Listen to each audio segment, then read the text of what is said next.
все такая же обаятельная. Она выходит на сцену и моментально приковывает внимание. То, что время ей не подвластно, убеждаешься с первых минут. А ведь в этом году у нее сразу 3 круглые даты. Полвека 2 главным картинам «Кавказской пленнице» и «Вию». А летом она отпраздновала и свой собственный юбилей. Но в «Орле» все равно 20. Стихотворение, написанное в далеком детстве, напророчило судьбу. Через речку мостик в детство. Это памяти река.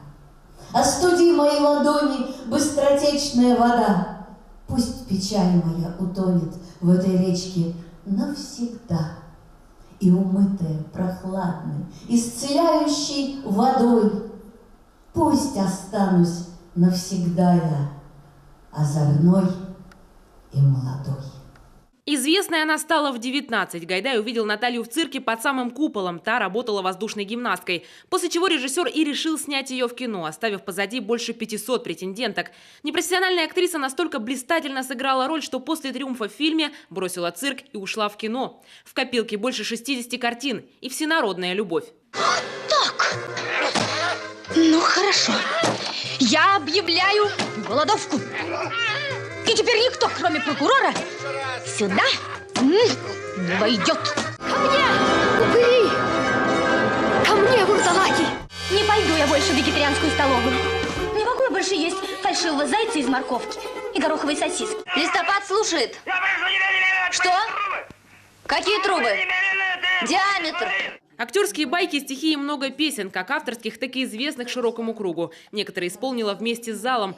Сыктывкарскому зрителю в «Орле» открылась с новой стороны. За плечами 4 сборника стихов, спектакли, телепрограммы. А еще она учится, можно сказать, всю жизнь. Роли стали предлагать очень неинтересные. И я мучительно стала думать, что же мне делать. Может быть, пойти учиться на театроведческий, искусствоведческий, может быть, на режиссерский. А потом подруга моя, она сказала: говорит, Наташа, ты же пишешь стихи с 4 лет, ну поступай в литературный институт на факультет поэзии. А мне было уже тогда, извините, 37 лет. И я подумала, ну не поздновато ли? И спросила у старшего сына Василия, я говорю: Вась, как ты считаешь? На что он мне сказал: учиться никогда не поздно. Актриса признает, для всех она по-прежнему Нина из «Кавказской пленницы». Впрочем, не было бы этой роли, возможно, не было бы и других. У меня только положительные отзывы. Я фильмы с удовольствием все смотрю до сих пор и считаю, что подобных фильмов сейчас просто нет. Когда вспоминается это имя Наталья Варлей, сразу же вспоминается «Кавказская пленница». И хотя этот фильм еще смотрела моя мама, но у меня растет дочь, и она воспринимает этот фильм как современность.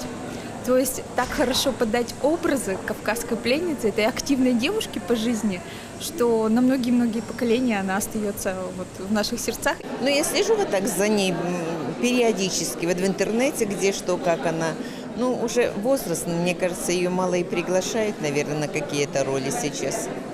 Но хочется о ней узнать, услышать, чем она сейчас занимается, какие ее интересы. К слову, в коме в «Орле» уже не первый раз, и от Сыктывкара впечатления самые положительные. Хотя один из спектаклей, который был намечен примерно 2 года назад, сорвался. Сейчас обошлось без эксцессов. Публика в восторге.